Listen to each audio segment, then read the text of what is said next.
Now I thought I was sorted. High spec locks, reinforced steel, hidden sensors, the works. Now I went to bed in a quiet spot thinking I'd built a fortress.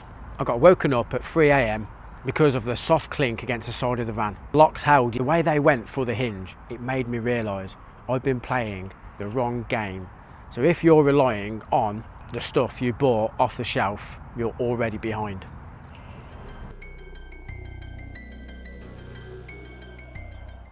So the Instagram lot, they'll show you a pretty van with the fairy lights on and the view of the sunset. But what they don't show you is the paranoia.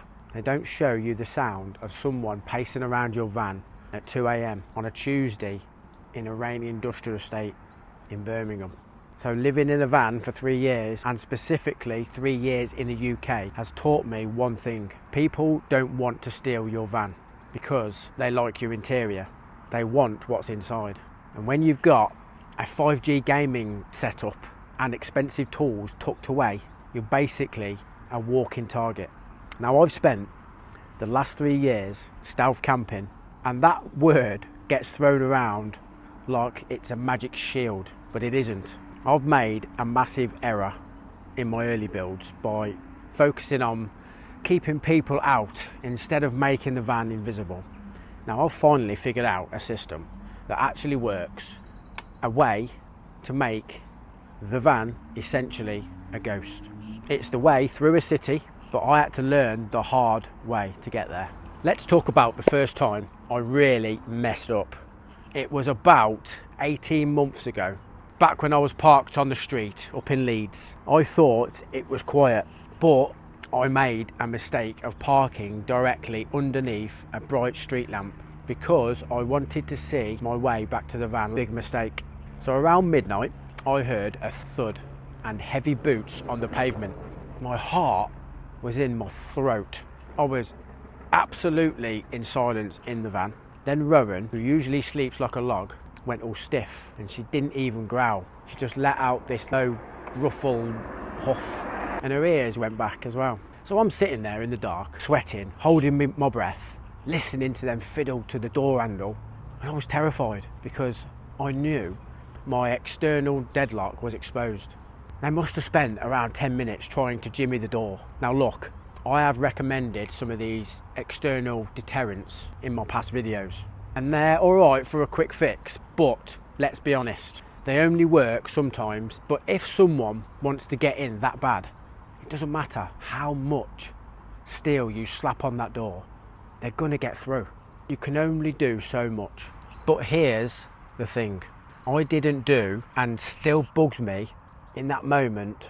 I was just like a deer in headlights, completely frozen. Scared stiff I was. I should have done something proactive. I should have shouted as loud as I can, rocked the van a little bit, made enough noise to let them know I was home and ready to fight back. But instead, I sat there in the dark with a bloody torque wrench in my hand, listening to every creak. That was the moment I bloody realised that the exterior locks are just a roadmap for a thief. They knew exactly where the weak point was because I bolted it onto the outside of the bloody panel van. Never again. Then there was the electrical failure. I've been running my gaming setup off 12-volt system, and I've been lazy with the wiring, just using some old crimps I had lying around from the previous job. I think I was up in the Peak District in the middle of winter. It was bloody freezing in January. Now I'm in the middle of a session, and then the screen goes black. The heater cuts out, dead. I'm sat here in the bloody dark. Rowan is shivering in bed,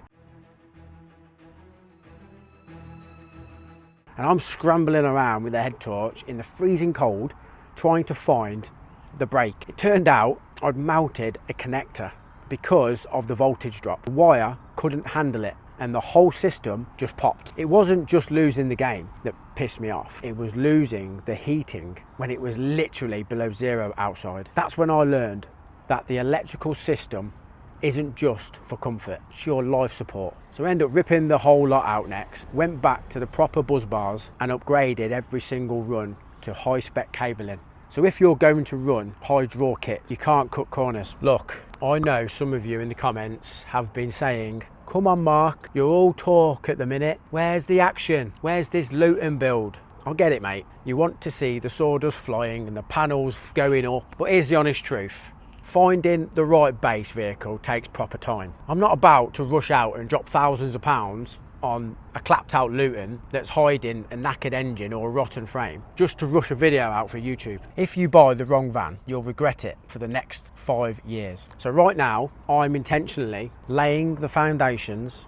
I'm figuring out all the security flaws, rewriting the 12-volt schematics and planning every single millimetre of the layout before I buy. And when the right van lands, the build is going to happen fast and it's going to be done right. So bear with me. The build series is absolutely coming, but we're doing the legwork now so we don't pay for it later on. Drop a comment down below. What's the worst van life mistake that ended up costing you a fortune? Whether it's a bad build, a stolen item, or just a piece of kit that failed when you needed it the most. I want to hear the truth. And the third mistake, assuming stealth is just a vibe. I remember parking up on a residential area once and I left a tiny slither of light coming through the gap in the curtain, just about a millimetre. I thought, no one's going to notice that. 20 minutes later, I was woken up by a torch beam scanning the outside of my van. I had to stay absolutely still. Rowan pressed against my leg. She was shaking. It's that feeling of being hunted. It's no joke. I've refined my window covering since then to be 100% blackout. No light bleed at all. You have to be perfect with your blackout or you're going to be toast. I get asked constantly how I manage to keep the diesel tank full and the power flowing for the gaming setup without being chained to a bloody site for 60 hours a week. Now the truth is, I stopped relying on a local wage a long time ago. I fund this whole nomadic life through affiliate marketing, building a digital business that works while I'm moving. Now it's not a get rich quick scheme. It's just moving my craft online. So if you're sick of the daily grind and you want to see how I actually pull this off, I've put together a free video series for you. All you got to do is enter your name and email address and I'll send it to you straight away. It's all in the description below. Now there's no pressure, it's just some stuff that helped me get me out of that bloody rat race. So the bottom line is, security is all about making your van the most boring, difficult and invisible option on the street. Stop buying these shiny locks, start thinking like the person who wants to get in. So if you want the actual truth about full-time van life in the UK, then hit that subscribe button. We're building a proper community of realists here, and all the gear is all linked in the description below, along with the Kofu link for Rowan's treats as well. Before you go, YouTube seems to think that you would like this video right here. It covers a specific build choice I made that actually changed my security game for good. So give it a watch and I'll see you over there.